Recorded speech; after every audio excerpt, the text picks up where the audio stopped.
Hey guys, welcome back to Heather's Corner. Today is a tutorial video on how to make a satin doll bonnet for a doll with a 10 to 11 inch size head, that is the circumference, like American Girl, like Miss Noel over here. So, if you don't already have my pattern, go to my Etsy, heatherscorner.etsy.com to purchase it, and then you can follow along with this video. Or you could just watch this video and see what I do and how I sew. That's also cool.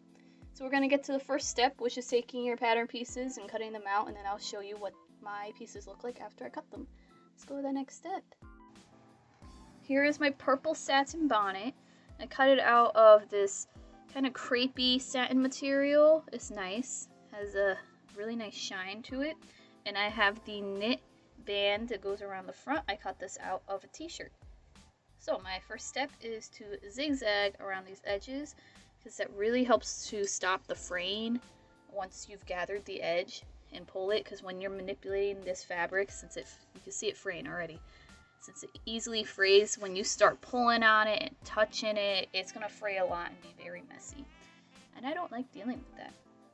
So I'll come back when it is zigzagged. I'm back and I zigzagged the bonnet.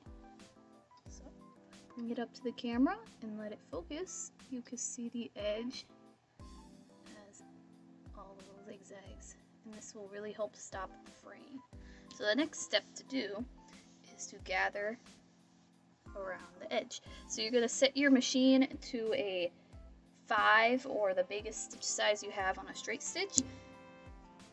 Sorry about that. And then sew around, sew kind of close to the edge. Don't go sewing over here, so closer to the edge, because then it changes the size of the bonnet as you start going in the circle. And once you've done that, you're going to pull the strings and gather it. And I'll come back once I've done that. I'm back with my gathered stitch on my bonnet. So this is what you're going to do. You're going to take your thread and pull. Don't pull too hard because you'll break your thread and you have to resew it. So we're going to pull to gather up some of the bonnet. Make sure to move these gathering marks around. And I like to gather from both ends. So I'll put this long string down and find the other side. Let's see. This came from the one on the left. So now we want to go for the one on the right. It just helps to gather both sides. That should be okay. That's good. Now toss that aside. Next thing we're going to do is the band. The instructions say to fold it together widthwise. Sorry about that. And you want the wrong sides together. So find the wrong side of the fabric. For a t-shirt, there's usually a wrong right side. There's like ribbed lines going down. So this is the right side. Fold right side to right side, sew this. Let's go do that.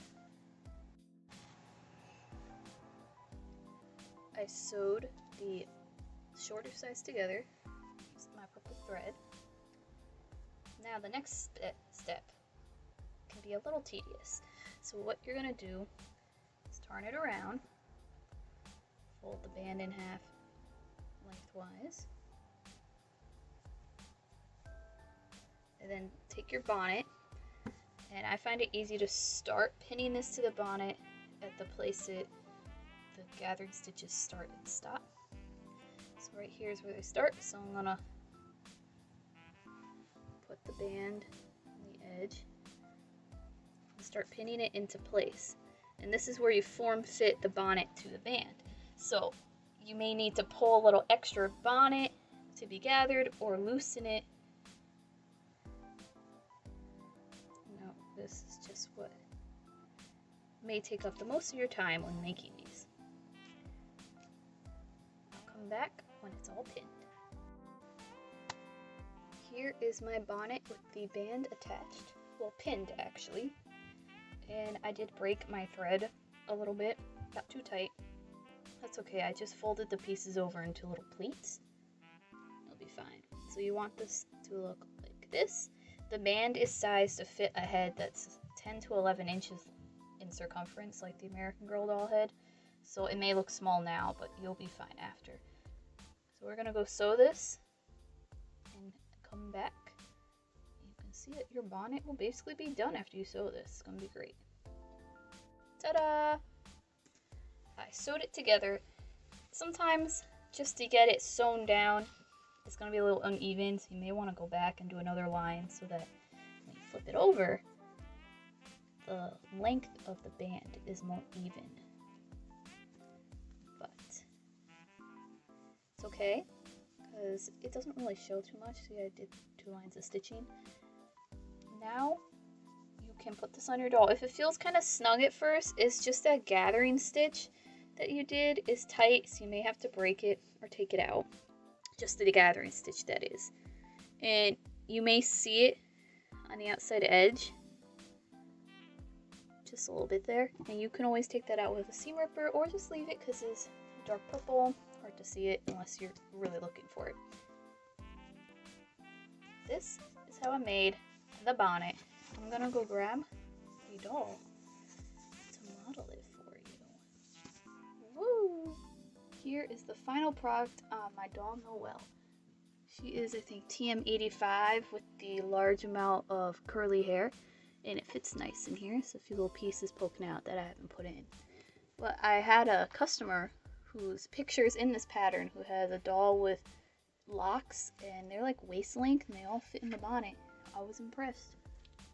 This is what it looks like from the side, the back.